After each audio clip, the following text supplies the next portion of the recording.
Velho Testamento, lição número 54. À medida que Deus continua a falar com Davi, ele é levado por Deus a fazer algo. Deus diz para ele: ao deitar-se, reflitam nisso e aquietem-se.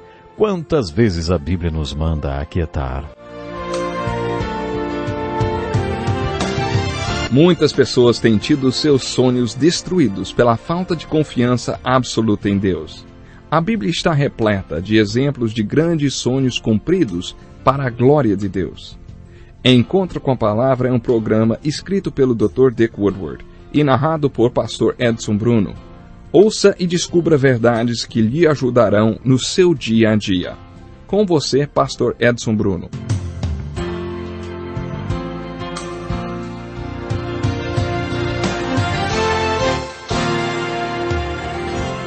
Que alegria, que prazer mais uma vez poder chegar até você com o programa Encontro com a Palavra. Seja muito bem-vindo. Esse é um estudo de toda a Bíblia. Até agora já chegamos ao livro de Salmos. Hoje vamos começar o estudo de alguns salmos de oração e começaremos com a leitura do Salmo 4. Responde-me quando clamo, ó Deus, que me fazes justiça. Dá-me alívio da minha angústia, tem misericórdia de mim e ouve a minha oração. Até quando vocês, ó poderosos, ultrajarão a minha honra? Até quando estarão amando ilusões e buscando mentiras? Saibam que o Senhor escolheu o piedoso. O Senhor ouvirá, eu o invocar. Quando vocês ficarem irados, não pequem. Ao deitar-se, reflitam nisso e aquietem-se. Ofereçam sacrifícios como Deus exige e confiem no Senhor. Muitos perguntam: quem nos fará desfrutar o bem? Faze, ó Senhor, resplandecer sobre nós a luz do teu rosto. Encheste o meu coração de alegria, alegria maior do que a daqueles que têm fartura de trigo e de vinho. Em paz me deito e logo adormeço, pois só tu, Senhor, me fazes viver em segurança. Quando lemos esse salmo, percebemos que ele possui uma abordagem diferente. Estudamos alguns dos salmos do homem abençoado e aprendemos um pouco sobre como interpretá-los. Os salmos que veremos agora são os salmos de oração. Já mencionei que algumas vezes o salmista está falando com Deus sobre Deus e que isso é louvor. Em outras ele está falando com os homens sobre Deus e isso é pregação. A maioria dos salmos do homem abençoado é de pregação. Grande parte dos meus salmos preferidos são os salmos de pregação. O terceiro tipo de salmo é o salmo de oração. Esses salmos geralmente são emocionais, salmos que falam da própria experiência do salmista. Experiências. Nos identificamos muito com esses salmos, porque lemos neles sobre situações que muitas vezes experimentamos. Não importa o tipo de experiência pela qual você esteja passando, no livro de Salmos você encontrará um que expressa os seus sentimentos. O salmista fala da sua experiência pelo deserto de problemas emocionais. Quando você se identificar com alguma experiência ruim do salmista, leia o salmo até o fim para ver qual foi a solução que o salmista encontrou. No Salmo 4, o salmista está passando por angústia. Ele está contando como Deus nos faz crescer e como Ele aumenta a nossa capacidade de conhecê-lo, amá-lo, adorá-lo e servi-lo quando estamos em crise e quando estamos passando pelas dificuldades da vida. Podemos substituir a palavra angústia por uma outra muito usada hoje em dia, que é estresse. Davi estava estressado. Se você estiver passando por estresse, vai se identificar com o Salmo 4, porque era assim que Davi estava se sentindo quando escreveu esse salmo. Davi estava estressado e submetido a muita pressão. Parece que ele não conseguia nem dormir por causa do que estava passando. A insônia costuma ser companheira do estresse, não é mesmo? Davi nos mostra o que devemos fazer diante desses dois filhos do pecado. Primeiro vamos observar a palavra desse salmo. Responde-me quando clamo, ó Deus, que me fazes justiça. Davi está conversando com Deus sobre o homem, que nesse caso é ele mesmo. Enquanto Davi ora, Deus ministra ao seu coração. Dá para perceber que isso acontece durante a noite. Através de revelação, Davi chega a algumas conclusões durante a noite. Oração é conversa com Deus. Se você sabe conversar bem, também sabe que a parte mais importante da conversa não é quando você fala, mas quando a outra pessoa está falando. Quando as pessoas dizem, adoro conversar com você, você é ótimo para conversar, o que elas provavelmente estão querendo dizer é que você as ouve. Uma boa conversa é feita a partir de um bom ouvinte. Se uma oração é uma conversa com Deus, então ela possui dois lados. De um lado você fala com Deus, o que é muito importante. Há coisas que Deus quer ouvir você falar. Mas o outro lado da conversa com Deus acontece quando Deus fala com você. Quando estudarmos alguns salmos de oração, veremos esses dois lados da conversa com Deus. O salmista diz alguma coisa para Deus e Deus fala com o salmista. Observe quantas vezes ele pede alguma coisa para Deus e logo tenha certeza que Deus o ouviu e respondeu sua oração. Nesse salmo, Davi está compartilhando com Deus a sua angústia. Ele está ansioso e está conversando com Deus sobre isso e Deus responde dando-lhe uma revelação.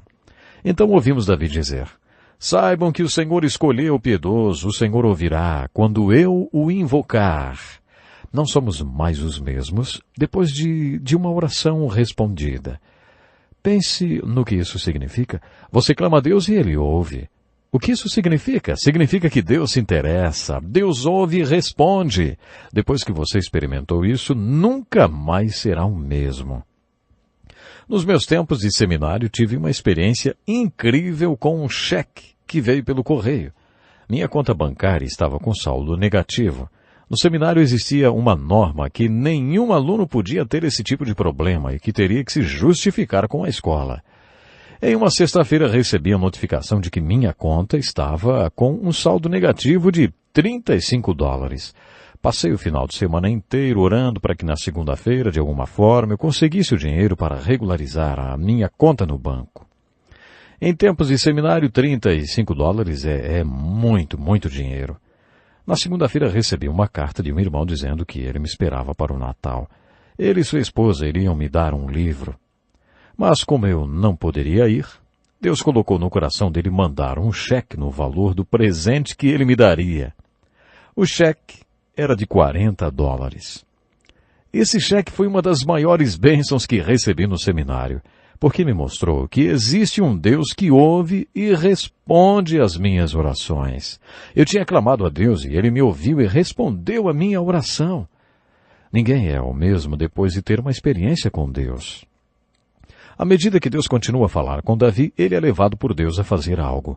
Deus diz para ele, ao deitar-se, reflitam nisso e aquietem-se. Quantas vezes a Bíblia nos manda aquietar? No Salmo 46 nós lemos, parem de lutar, saibam que eu sou Deus. Quer dizer, aquietem-se, ouçam o que eu estou falando. Ao deitar, reflitam e aquietem-se. Você acha que as pessoas que falam sozinhas são loucas? Não são, não. Creio que aqui Deus está falando para o salmista tentar encontrar-se um pouco, conversar com o seu coração e ficar quieto. Qual o propósito desse encontro consigo mesmo, hein? Desse monólogo durante a noite? Provavelmente Davi estava estressado porque tinha algumas coisas para decidir que teriam certas implicações. Geralmente as coisas mais certas a fazer não são as mais fáceis. Durante todo o dia fazemos escolhas. Escolhemos o que é certo ou o que é mais prático, não? A maioria das pessoas, inclusive muitos crentes, faz o que é mais fácil, porque o mais certo geralmente é mais difícil. Você tem que pagar um preço para fazer o que é certo. Por isso, instantaneamente escolhemos o que é mais prático. Aparentemente, Davi estava passando por esse tipo de impasse. Quando Deus fala com ele, quando ouvimos a voz de Deus nessa conversa, Davi está quieto diante de Deus, apenas ouvindo. Deus aponta exatamente para essas coisas que Davi deveria fazer. Ofereçam sacrifícios como Deus exige e confiem no Senhor. Muitos perguntam, quem nos fará desfrutar o bem? Esse foi o ponto crítico da conversa, oração de Davi com Deus. A parte mais importante da conversa com Deus não é quando você fala com Ele. Essa parte também é importante porque há coisas que Deus quer ouvir você dizer. Deus quer que você confesse seus pecados e quer ouvir sua adoração e devoção. Deus quer que você leve suas petições e necessidades a Ele. Há muitas coisas que Deus quer ouvir você falar, mas a parte mais importante da conversa com Deus não é quando nós falamos com Ele, sim quando Ele fala conosco. Eu já falei coisas para Deus que eu tenho certeza que Ele queria que eu dissesse, mas eu nunca falei alguma coisa para Deus que o surpreendesse. Eu nunca disse nada que o chocasse. Eu nunca lhe disse nada que Ele já não soubesse há muito tempo. No entanto, Deus já disse coisas que me surpreenderam. Deus já me disse coisas que me chocaram. E Ele já me disse coisas que eu não sabia. É por isso que a oração é uma rua de duas mãos. A oração é uma conversa com Deus. A oração é você ouvir Deus falar. Quando Davi foi a Deus com seu estresse, ele estava angustiado. Naquele clamor, Davi contou tudo a Deus. Davi ouviu seu próprio coração e se aquietou o suficiente para ouvir a doce voz de Deus. Deus disse a Davi: você precisa tomar algumas decisões que envolvem sacrifício. Essas decisões requerem um sacrifício muito grande. Você vai ter que confiar em mim para trabalhar com as consequências. É impossível fazer sacrifícios sem confiar em mim. O meu conselho para você que está estressado é: decida no seu coração que você vai fazer qualquer sacrifício necessário para fazer o que é certo. E a motivação para essa atitude é que você oferecerá sacrifícios de justiça para minha glória porque você me ama. E porque você está rodeado por pessoas que perguntam: quem nos fará desfrutar o bem? Aplique essa conversa de Davi com Deus em sua própria vida. Você e eu estamos rodeados de pessoas que estão cansadas de hipocrisia. O mundo é muito plástico e hipócrita e em todo lugar as pessoas veem hipocrisia. Ninguém oferece sacrifícios de justiça e ninguém faz o que é certo. Todo mundo está fazendo aquilo que é mais fácil. Ninguém paga o preço, nem confia em Deus. Esse é exatamente o problema de Davi no Salmo 4. Depois de debater sobre este assunto com ele mesmo por algum tempo durante a noite, Davi toma uma decisão em seu coração. Oferecerei sacrifícios de justiça e confiarei no Senhor. Outra maneira de dizer a mesma coisa é: busquem, pois, em primeiro lugar o reino de Deus e a sua justiça. É assim que você faz o que é certo e todas essas coisas lhe serão acrescentadas. Todas essas coisas com as quais você se preocupa serão dadas a você quando você fizer o que é certo e confiar em Deus. Foi essa palavra que Davi recebeu de Deus. Observe no final do Salmo como o estado emocional de Davi mudou quando ele decidiu colocar o conselho de Deus em prática. O Salmo 55 é mais um salmo de oração. Acompanhe-o comigo. Vamos lá. Escuta minha oração, ó Deus. Não ignores a minha súplica. Ouve-me e responde-me. Os meus pensamentos me perturbam e estou atordoado diante do barulho do inimigo, diante da gritaria dos ímpios, pois eles aumentaram o meu sofrimento e, irados, mostram seu rancor. Meu coração está acelerado, os pavores da morte me assaltam. Temor e tremor me dominaram. O medo tomou conta de mim.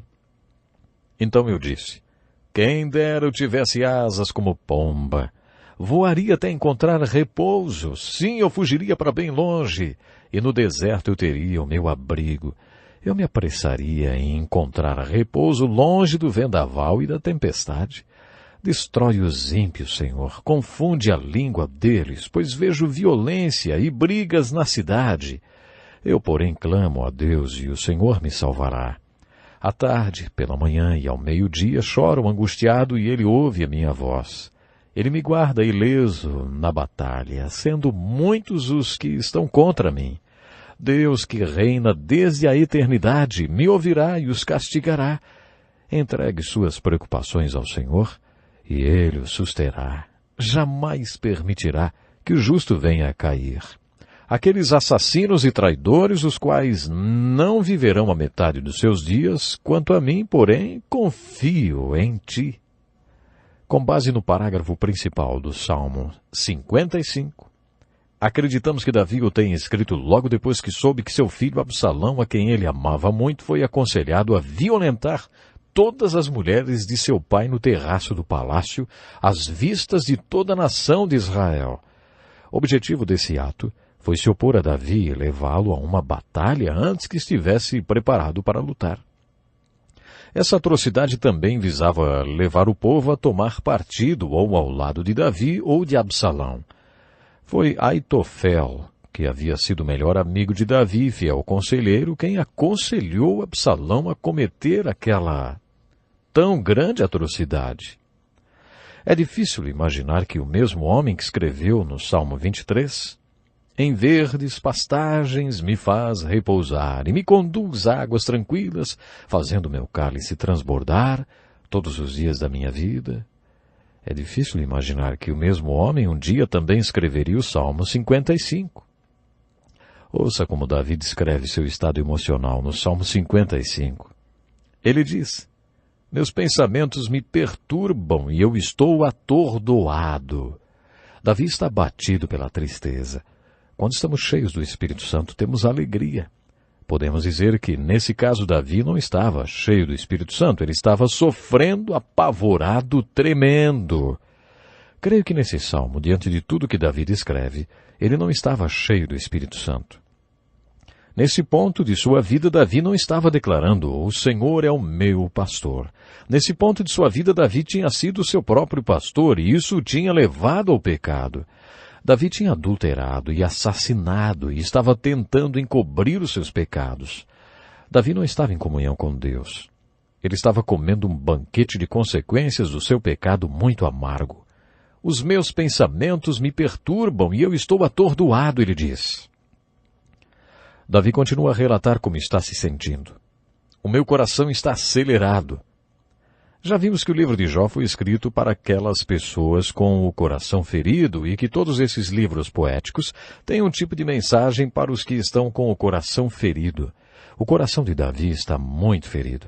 Ele diz, os pavores da morte me assaltam.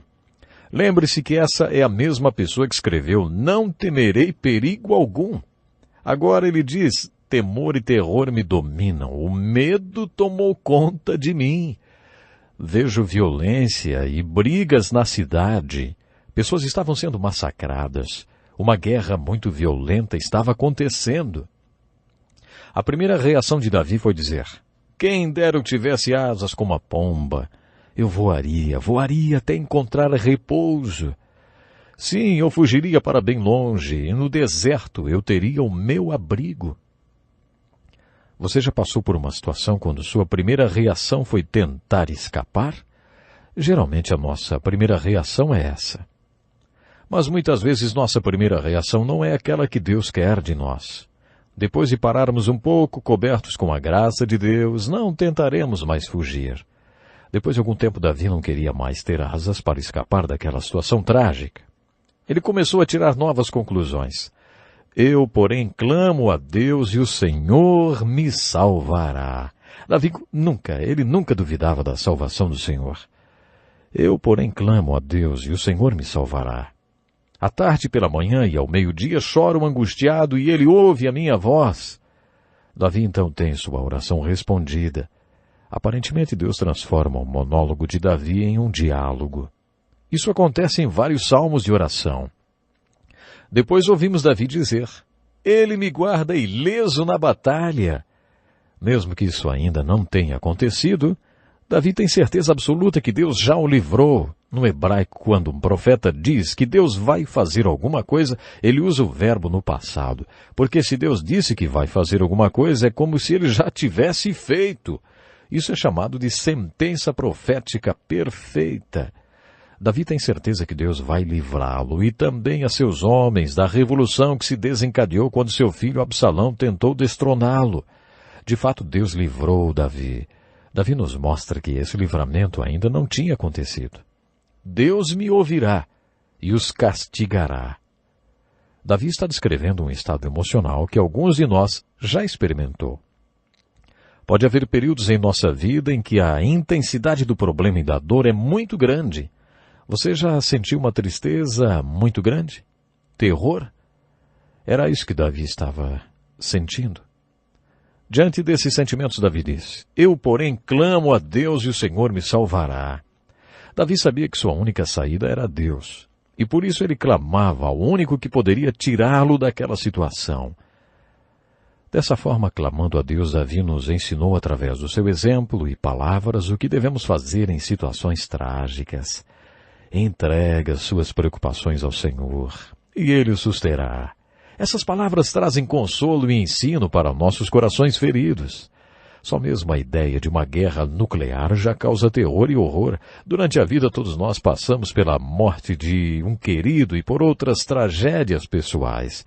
Uma hora ou outra todos nós passaremos por algum tipo de dor, e quando isso acontecer e você for surpreendido com medo e terror, volte-se para o Salmo 55 e entregue suas preocupações ao Senhor. Não importa quais elas sejam, e Ele, o Senhor, o susterá. Foi isso que Davi fez. E é esse o seu conselho para nós no Salmo 55. A causa de toda essa tempestade está descrita no meio do Salmo. Se um inimigo me insultasse, eu poderia suportar. Se um adversário se levantasse contra mim, eu poderia defender-me.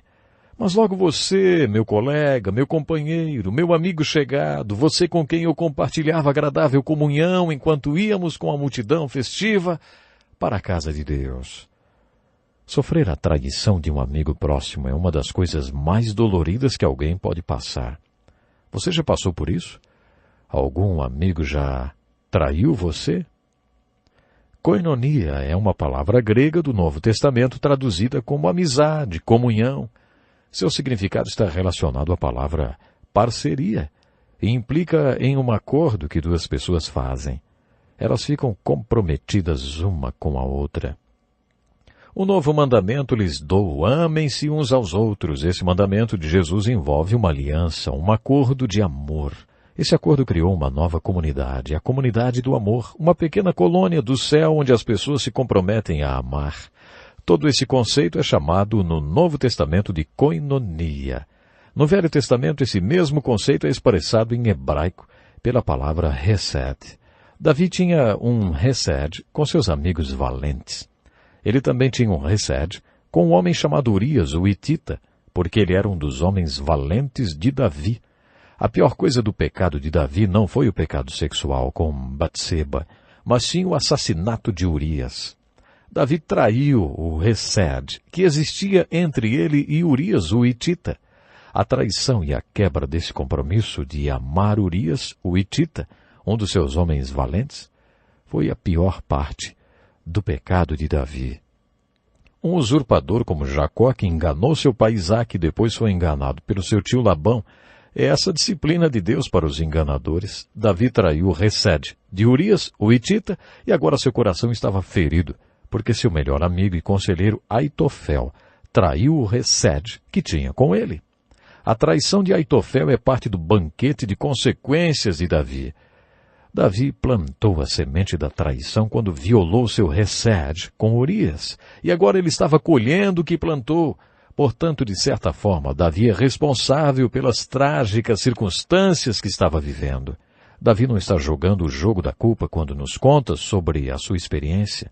Nesse salmo, Davi está nos falando sobre o que fazer em circunstâncias trágicas.